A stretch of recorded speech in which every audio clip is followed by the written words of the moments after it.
आज मैं आपको सुनाऊंगी कैसे देवी सती ने हिमालय पुत्री के रूप में जन्म लिया। आइए हम सुनते हैं। नारद जी ने पूछा, ब्रह्मा पिता के यज्ञ में अपने शरीर को त्याग देने के बाद दक्ष कन्या सती देवी किस प्रकार हिमालय पुत्री हुई? किस तरह उन्होंने पुनः शिव को पति के रूप में प्राप्त किया? आप इस बारे में मुझे बताइए। ब्रह्मा जी कहते हैं, मुनि नारद, तुम पहले पार्वती माता के जन्म के बारे में सुनो। मुनि श्रेष्ठ, उत्तर दिशा में पर्वतों का राजा हिमवान नामक पर्वत है। वह सुंदर पर्वत हर तरह के रत्नों का खान है।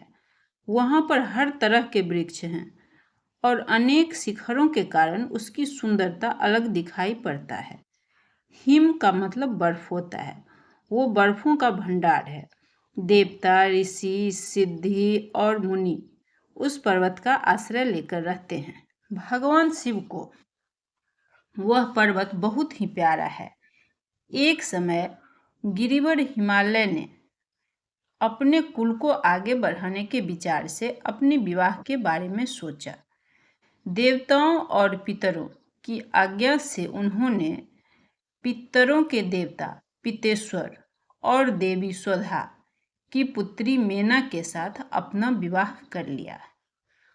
उनके विवाह से तीनों लोकों में खुशी छा गई। सब ओर मंगल गीत गाए जाने लगे। अपनी पुत्री मेना का विवाह हिमालय के साथ करके देवी स्वधा और पितेश्वर बहुत ही खुश और संतुष्ट हो गए। भारी उत्सव मनाने के बाद सब अपने अपने स्थान को लौट गए। कुछ समय बाद हिमालय और मेना संतान प्राप्ति के लिए तपस्या करने लगे। 27 सालों तक वो घनघोर कठोर तपस्या करते रहे। मेना की भक्ति से खुश हो देवी परमेश्वरी उनके सामने प्रकट हुई। देवी ने मेना से कहा, हे हिमालय की रानी मेना, तुमने जिस जिस वस्तु के लिए प्रार्थना की है वो सब मैं तुम्हें दूंगी। मेना बोली, शिवे, आपकी जय हो, आपकी जय हो। आपकी कृपा से मेरे पास सब कुछ है।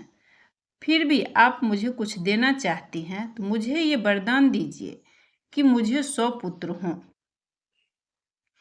वो सब आयु में बड़े तथा बल पराक्रम से युक्त और धर्म को मानने वाले हों। उसके बाद मेरी एक पुत्री हो जो तीनों लोकों में पूजित हो।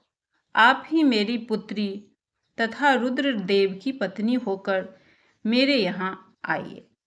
मेना की बात सुनकर देवी ने कहा, तुम्हें 100 बलवान पुत्र होंगे। सबसे बड़ा पुत्र जो होगा वो सबसे ज्यादा बलवान होगा। तुम्हारी भक्ति से मैं बहुत ही खुश हूँ। मैं स्वयं भी तुम्हारे यहाँ पुत्री के रूप में आना चाहूंगी। अपनी इच्छा के अनुरूप वर पाकर मेना देवी बहुत खुश हुई। कुछ समय बाद मेना का गर्भ रहा। समय अनुसार पहले तो 100 पुत्र हुए, फिर शिवा का अंश उनके गर्भ में आया। उस समय उनकी सुंदरता अद्भुत हो गई। उनका मुखमंडल तेज आभा से उद्दीप्त हो रहा था। समय पूर्ण होने पर बसंत ऋतु में चैत मास की 9वीं तिथि को मेना के गर्भ से देवी शिवा का जन्म हुआ। देवता सब स्तुति करने लगे। सब ओर मंगल गीत गाया जाने लगा। ब्रह्मा जी कहते हैं, नारद, मेना के सामने महातेजस्वी कन्या रोने लगी।